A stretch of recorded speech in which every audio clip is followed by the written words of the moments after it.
नमस्कार दोस्तों एक और दिलचस्प बात अदब की दुनिया से थोड़ी छेड़छाड़ कर लेते हैं, क्योंकि ये चीज़ें हमें थोड़ा सा ना अच्छे लम्हे, अच्छे क्षण देती हैं। और ये जो क्षण आपसे बांट रहा हूँ, ये साहिर लुधियानवी के काव्य संकलन तल्खियाँ के बारे में है। तल्खियाँ आप समझ गए होंगे, तल्खी किसे कहते हैं आपको पता है इस बात का, कड़वाहट है।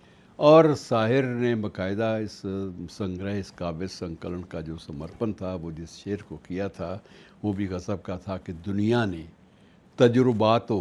हवादिस दुनिया ने तजुर्बात हवादिस की शक्ल में, कि दुनिया ने तजुर्बात हवादिस की शक्ल में जो कुछ भी दिया है उसे लौटा रहा हूँ मैं।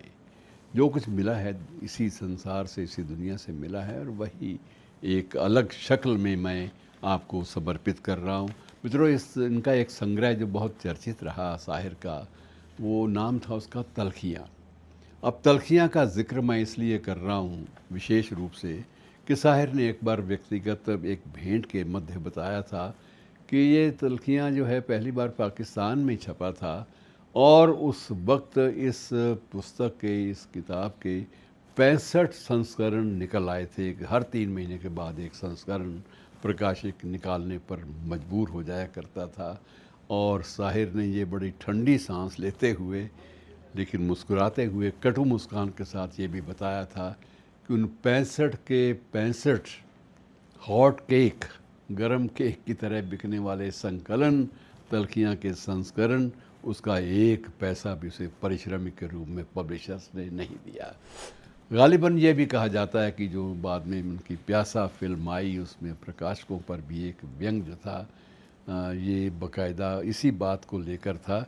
और इस वक्त मैं जो संस्करण मैं आपको दिखा रहा हूँ मित्रों, ये भी 7वां संस्करण है। यद्यपि पहला संस्करण किसी और भारतीय प्रकाशक ने छापा था, और उसके बाद ये राजपाल एंड सन्स ने पहली बार जो संस्करण था, ये 1959 में छापा था, प्रकाशित किया था। और अब इसका 7वां संस्करण आ चुका है, और ये 7वां भी अब बाज़ार में उपलब्ध नहीं है। कारण क्या है कि इसमें कारण सबसे बड़ा ये है कि ये कविताएं, ये नज़में, ये गज़लें तो उस ज़माने की हैं जिस ज़माने को बीते न जाने सदियां बीतने को आने वाली हैं, सदियां पूरी होने वाली हैं। लेकिन उसके बावजूद इनकी कुव्वत, इनकी शक्ति, इनकी ऊर्जा, इनकी मिठास, इनकी गहराई, सब कुछ आज भी वैसे का वैसा है।